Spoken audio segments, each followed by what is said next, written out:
ಕವನ ಉರುವವ ಎತ್ತೈನ ಮಕ್ಕವ ಇವ ದೇವ ಪಿರವಿಗಳೇ. ಗಾಯತ್ರಿ ಅಮ್ಮನ 5 ಮೊಗವು ಒಂದೊಂದು ಅರ್ಬುದವಾನ ಶಕ್ತಿಯ ಉಣರ್ತೀರಾ. ಓಂ ಎಂಬ ಮೊದಲ್ ಮುಗ ಆದಿ ಮೂಲವ ಉಣರ್ತೀರಾ. ಬುರ್ ಭುವ ಸುವಹಾಂಬ 2வது ಮೊಗನೋಗೆ ಭೂ ಎಂಬ ವಾರ್ತೆಗ ಒಡಂಬೂ ಬರ್ತ.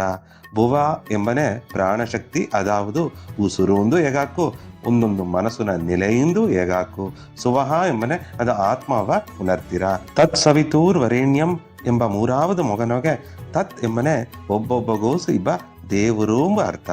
ಸವಿತೂರ್ ಸವಿತಃ ಎಂಬನೆ ಸೂರ್ಯನ ಮಾಕೆ ಆಡುವ ಬೆಳಿಚಾಂದು ಎಗಾಕು.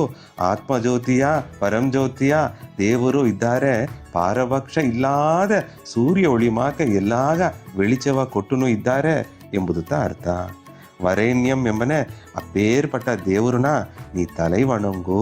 ಬರ್ಗೋ ದೇವಸ್ಯ ಧೀಮಹಿ ಎಂಬ 4வது ಮೊಗನೋಗೆ ಬರ್ಗೋ ಎಂಬನೆ ಆಸಗೊಂದು ತೇಜಸ್ಸು, ಅದಾವುದು ತುಂಬಿದ வெளிச்சವ ದೇವರು ಇದ್ದಾರೆ. ದೇವಶ್ಯ ಎಂಬನೆ ದೇವರುಗ ನಿಗರಾದಾರು ಇಲ್ಲ, ತನ್ನ ಬಿಡಿ ಓ ಸತ್ಯಾವು ಎದುವೂ ಇಲ್ಲ ಎಂಬುದು ಅರ್ಥ. ಧೀಮಹಿ ಎಂಬನೆ ಅದನ್ನ ನೆನೆಚಿ ನೀ ಧ್ಯಾನ ಮಾಡು ಎಂಬತ್ತ ಅರ್ಥ.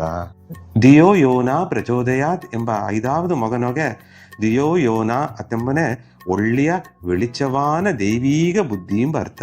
ತುಂಬಿದ ಗವದ ಬುದ್ಧಿಯಿಂದ ಹೇಗಾಕು.